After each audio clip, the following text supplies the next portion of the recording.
सामने आपको दिया जाएगा, इसके अंदर सारी चीज़ें लिखी हुई ताकि आपको ध्यान में रहे, और हम लोग का कॉन्टैक्ट नंबर भी है ताकि आप कभी कोई सवाल करना चाहें तो आप कर सकते हैं। ठीक है, तो आज मैं बात करूंगा आयुर्वेद के ऊपर। ठीक है, कि आज जो इतनी बीमारियां, हमें इतनी बीमारियां क्यों आती हैं, किस कारण से आती हैं, लोग इतने बीमार क्यों हैं, और अगर हमें कोई बीमारी आ गई तो वो कैसे ठीक करना है बिना किसी डॉक्टर के पास गए या बिना किसी भारी भरकम खर्चे के। आपके घर के अंदर जो दवाएं हैं, जैसे हमारा रसोई घर है, उसके अंदर 108 तरीके की दवाएं हैं, जिनको मसाले बोलते हैं, वो सारी दवाएं हैं, उनका इस्तेमाल करके, या फिर उससे थोड़ा सा बाहर जाएंगे तो आपके आसपास में पेड़ पौधे हैं उससे, या थोड़ा सा और आगे जाएंगे तो किसी आयुर्वेद की शॉप पे आपको जाना पड़ेगा, कोई 10-20 रुपए की दवा लेके आनी पड़ेगी जो शायद आपके आसपास में मौजूद नहीं है, बस इसके आगे नहीं। और ये इलाज ऐसे हैं कि आप छोटा सर्दी जुकाम से लेके कैंसर तक का इलाज आप स्वयं कर सकते हो। ठीक है, तो ये मैं आपको आगे बताऊं, इससे पहले थोड़ा सा मैं आपको आयुर्वेद के बारे में बात कर लेता हूं और इसकी जरूरत क्या है वो बात कर लेता हूं। आयुर्वेद का नाम आप सबने सुना है, चिकित्सा शास्त्र, जैसे एलोपैथी है, होम्योपैथी है, यूनानी है, बहुत सारी पद्धतियां, वैसे एक आयुर्वेद। और ऐसा माना जाता है कि ये लाखों वर्ष पुराना शास्त्र है आयुर्वेद का। अभी जैसे हम एलोपैथी की बात करें तो लगभग 400-500 साल पुरानी वो पद्धति है, उसके पहले थी नहीं।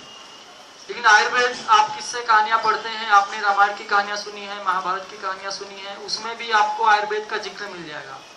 जैसे रामायण की मैं बात करूं तो उसका काल तो लगभग 15 लाख साल पुराना है, और उसमें आपने ये तो जरूर सुना होगा कि हनुमान जी एक जड़ी बूटी लेने के लिए गए थे लक्ष्मण जी को मूर्छा आने के बाद में, संजीवनी, गंधमार्दन पर्वत जो उड़ीसा में है वहां से। और नहीं, गंधमार्दन वो वर्णन अलग है, वो श्री कृष्ण से जी से जुड़ा हुआ है। गंधमार्दन पर्वत जो है वो उड़ीसा में है, तो उसपे से वो संजीवनी बूटी लेकर श्रीलंका गए थे, जो अभी भी है। और उस पर्वत पे आज की तारीख में 16,000 से ज्यादा जड़ी बूटियां हैं आज की तारीख में। और आयुर्वेद में अगर आप सारी जड़ी बूटियों को गिनेंगे तो लगभग 84,000 है। और हमारे शरीर में जो रोग होते हैं, सर्दी जुकाम बुखार से लेके बड़े से बड़े रोग तक, उन सबको आप जोड़ेंगे तो 148 यानी 84,000 दवाएं हैं 148 रोगों के लिए। अब आप इसको डिवाइड कीजिए तो हर रोग के लिए कम से कम 550 दवाएं हैं आयुर्वेद में। यानी मैं आपको किसी रोग का यहाँ पे इलाज बताऊंगा तो शायद कुछ होगा, कोई और बताएगा तो कुछ और होगा, कोई और बताएगा कुछ और होगा, लेकिन काम सारे करेंगे। तो यानी आयुर्वेद उस समय भी था, वैद्य सुसेन उस समय थे। फिर आप महाभारत की कहानी पढ़ेंगे तो उसमें आपको यह मालूम पड़ता है कि 18 दिन जो युद्ध चला उसमें उस समय इस तरह का आयुर्वेद शास्त्र था और ऐसे वैद्य थे कि जो सिपाही या सैनिक दिन भर लड़ते थे और शाम को घायल होते थे, रात भर में उनका इस तरीके से इलाज किया जाता था कि उनके घाव सुबह तक भर जाते थे और अगले दिन वो फिर लड़ते थे। अभी हमें छोटा सा घाव लग गया तो हम एक हफ्ते के लिए घर पे बैठ जाते हैं, हाथ भी नहीं उठता, लेकिन वो तलवार के घाव और भाले के घाव से वो उबर के अगले दिन सुबह लड़ते थे। ये था आयुर्वेद। आज भी है लेकिन ये थोड़ा लुप्त हो गया और उसको भी जिंदा करने की जरूरत है। और अभी एक ही ऑप्शन ही बचा है, अभी तो सारी दुनिया उसी तरफ जा रही है, अमेरिका जैसे देश भी अभी उसी तरफ जा रहे हैं। तो ये है आयुर्वेद। अभी इसकी जरूरत क्यों है वो मैं थोड़ी सी बात कर लेता हूँ। अमेरिका का मैंने नाम लिया, आज की तारीख में किसी भी चीज की अगर बात होती है, डेवलपमेंट की होती है, अमीरी की होती है या मॉडर्निज्म की बात होती है तो अमेरिका का नाम सबसे पहले आता है। अमेरिका, किसी को बाहर जाना है कहाँ पे, अमेरिका। ठीक है, तो आज की डेट में पॉपुलेशन के हिसाब से प्रति व्यक्ति सबसे ज्यादा डॉक्टर अमेरिका के अंदर है, प्रति व्यक्ति।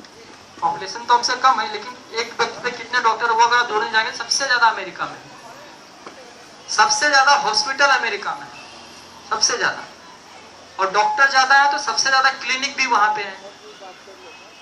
और जो लोग वहां के हैं, जो जनता है वहां की, वो पैसे के मामले में बहुत अच्छी है, मतलब गरीब नहीं है कि ऐसा नहीं कि उसको कोई बीमारी हो गई और इलाज नहीं करा सकते, पैसे उनके पास भरपूर वो इलाज पक्का करा सकते हैं। और इनकेस कोई है भी ऐसा तो वहां के सरकारों ने ऐसे कानून नियम बनाए हैं कि कोई भी आदमी बिना इलाज के नहीं मरना चाहिए, उसका फ्री में इलाज हो जाएगा।